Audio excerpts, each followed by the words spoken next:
e intelectualmente. Só um exemplo de como as pessoas seguiam por retórica e não pela prática. Foi até engraçado isso, você falou do MBL, o Renan Santos acabou citando numa live, fazendo graça para criticar os bolsonaristas, porque eu fiz um artigo quando o Léo Lins foi condenado a 8 anos de prisão, e não é que eu gosto das piadas do Léo Lins, é que eu fui analisar a decisão, né? E aí eu fui ver em que lei a juíza de primeira instância se baseou para condenar o humorista que fez um show num teatro fechado, um público pagante, que sabe que ele é daquele jeito e tal. E nem eram piadas assim contra uma pessoa específica, né? Eram aquelas piadas politicamente incorretas sobre determinados grupos, etc. E aí os bolsonaristas estavam lá todos condenando a decisão de condenar, certo? Em defesa da liberdade de expressão, que virou uma bandeira deles, né? Bandeira retórica. Assim. Porque aí eu fui ver a prática. Então eu falei, bom, foi essa lei que ela usou. Peraí, deixa eu fazer aqui uma pesquisa nos registros das casas legislativas, da Câmara dos Deputados e do Senado Federal, para ver como esse projeto de lei deu na lei que foi usada para condenar o Léo Lins. Aí, quando eu fui ver toda a tramitação, que sai da Câmara, vai para o Senado, volta para a Câmara, cada uma com as suas votações, etapas, o texto vai mudando, não sei o que e tal, você vê que o bolsonarismo ajudou a esquerda a aprovar a lei. A mesma coisa acontece com uma brecha que acabou facilitando o esquema do INSS. O bolsonarismo também ajudou. A esquerda brigou para ter aquela brecha, só que o bolsonarismo consentiu e o Bolsonaro sancionou. Entende? Tem vários artigos meus a respeito disso com toda a cronologia.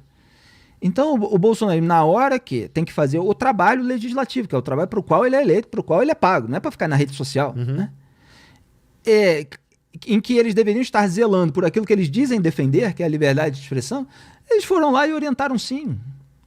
Então, aí alguns falaram assim, não, mas esse voto aí foi no texto inicial na Câmara dos Deputados. Não, sim, você tem o voto no texto inicial, que era um texto um pouquinho menos pior, já era ruim, era um pouquinho menos pior, aí vai do Senado, aí piora um pouco, volta para a Câmara e tem aquele texto final que é horrível, que dá margem para se condenar humorista no Brasil.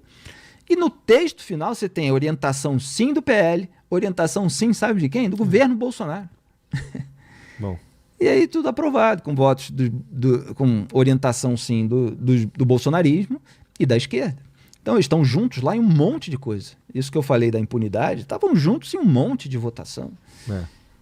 Isso é a prática, isso é o que a pessoa faz. Imagina na sua vida privada você ficar só acreditando na retórica dos outros, você vai ser engambelado, né, pelo seu colega de profissão, pelo seu rival, pela sua namorada, você, sabe? Se você não se ligar no que as pessoas efetivamente praticam, cara, você vão montar em cima de você. Né? É importante que a gente fique esperto no que está realmente acontecendo. Vamos lá. Vitão, tem um montão aqui, então dá uma segurada aí para nós, tá bom? Vamos lá. Lá ele. Eliseu da Teler J mandou R$20. Quais os impactos geopolíticos da ascensão da nova direita mundial no equilíbrio entre potências e na condução de pautas como globalismo e soberania nacional? Caralho, esse daqui ele foi longe pra caralho, hein? Nossa, aí, meu Deus. Bom, a gente tá mais falando de Brasil aqui hoje, né? Você tá pedindo uma análise geopolítica mundial em relação a ascensão da direita. Pô, a gente tá vendo aí o Donald Trump causar uma grande confusão, mas também não é uma figura historicamente com um ideário de direita, muito menos conservador ou liberal. Ele é um negociador pragmático que tem uma estratégia de negociação que é você entrar bicando a canela e negociar por cima para tentar fazer os outros fazerem concessões. E claro, né, você consegue isso muitas vezes porque você está numa potência da qual o resto do mundo é dependente em diversas frentes. Então o Trump ajuda a bagunçar o tabuleiro. Agora, é difícil você resumir tudo a uma nova direita mundial como se fosse uma coisa única em torno de um mesmo ideário. Cada um tem a sua singularidade, né? Então você tem várias figuras aí que são bastante diferentes, algumas são bastante autoritárias, estão sendo alvo de muitas críticas internacionais. Uma das coisas mais estudadas no mundo hoje é como regimes democráticos são solapados por dentro até virarem autocracias, e você tem líderes que cresceram com uma retórica à direita, que também estão fazendo isso. Então, assim, acho que o problema, né, para trazer de volta aqui para o Brasil e para a mente, né, para a experiência mental brasileira, é quando as pessoas deixam a ideologia ocupar um patamar mais elevado na hierarquia de valores dela do que a moralidade pública, o senso de justiça, a busca pela verdade. Então, se a ideologia, não, é direita, tem que combater a esquerda. Não, a esquerda tem que combater a direita. Então o sujeito passa a passar pano para tudo, né? E isso, evidentemente, é muito ruim. É legítimo que haja uma articulação internacional de direita. Isso não existia antes. É claro que, repito, não legitimo essas ameaças feitas pelo Bolsonaro, mas a articulação, a esquerda sempre teve, né?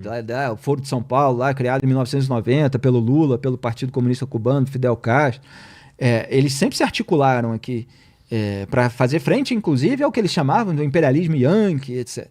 E acho que a direita, mesmo com todas as suas nuances, ela tem essa legitimidade, esse direito de se articular internacionalmente, de fazer apoios. Agora, tudo está meio destrambelhado, autoritário. Vamos lá.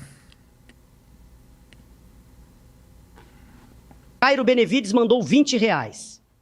Felipe, a polarização parece certa se estamos a 0,1 ano das eleições.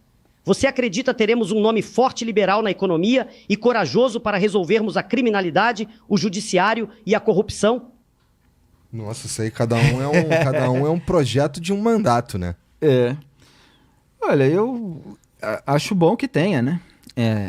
Acho que o Brasil precisa disso, porque, como eu disse, o Brasil tem uma história de um Estado muito inchado, de uma absoluta falta de contenção dos gastos públicos. Você vê, eu estava falando da contradição do discurso e da prática bolsonarista. O governo Bolsonaro furou o teto de gastos 5 vezes.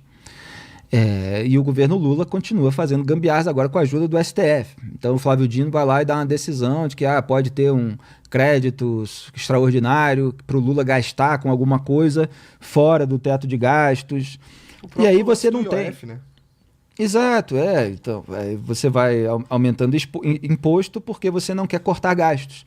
A galera tinha decidido que não ia rolar, o governo foi lá, qual é a STF? Faz rolar. E o Alexandre de Moraes fez rolar. Exatamente, porque os políticos querem ter poder, eles querem gastar dinheiro para ter aquele apoio mais fácil, né? Você dá uma isenção para os aliados aqui, você dá uma esmola ali, você alivia para alguém, você dá um aumentozinho e tal, não sei o quê. E quando você vai ver, o gasto público vai subindo, e isso gera uma expectativa de colapso fiscal, e aí você tem várias consequências. O Banco Central tem que aumentar a taxa de juros para conter a inflação, aí o investimento estrangeiro acaba saindo do Brasil, porque não tem segurança fiscal, jurídica, muito menos. Então, assim, alguém que ouse combater isso, que consiga pensar em médio e longo prazo, é muito bem-vindo. E todos esses problemas são problemas que a população tem respondido nas pesquisas que enxerga, né? Corrupção está aí, maioria apontando corrupção, eu fico feliz de ver. Porque hoje, inclusive, estava fazendo um comentário, tá esse embate aí, bolsotrampismo e Moraes, né? Quem é que adora isso? Eu escrevi um artigo em 2021 que é Jair Bolsonaro é a cortina de fumaça do sistema. A gente está em 2025, 4 anos depois, e continua. Então, assim, você imagina o político do baixo clero, como o Bolsonaro era, que tem esse tipo de político, que tem os seus esqueminhas tradicionais. Então, ele cobra propina de empresário em troca de medida legislativa. Ele cobra propina de empresário em troca de boicote à CPI. Ele cobra propina de prefeito em troca de emenda parlamentar, que é aquela verba que o parlamentar tem direito de botar e que nesse ano está em mais de 50 bilhões de reais. Esse sujeito, ele olha para o debate todo tomado por bolsonarismo, Moraes, então ele fala, que maravilha, deixa eles aí, deixa eles brigando, cara. Então a sociedade brasileira, ela fica presa nos debates completamente estéreis, não sei se a palavra que não servem para solucionar grandes problemas do país, que não servem para ajudar a população. É um debate todo concentrado numa ambição de poder imensa, num delírio de grandeza, numa afetação de heroísmo, sabe? Que vai justificando as medidas autoritárias de ambos os lados. E o cupim da República tá lá roendo, rapaz. Então, assim, tem que chegar alguém para combater os problemas reais do Brasil. E não para ficar aloprando para permanecer no poder ou para qualquer outra coisa.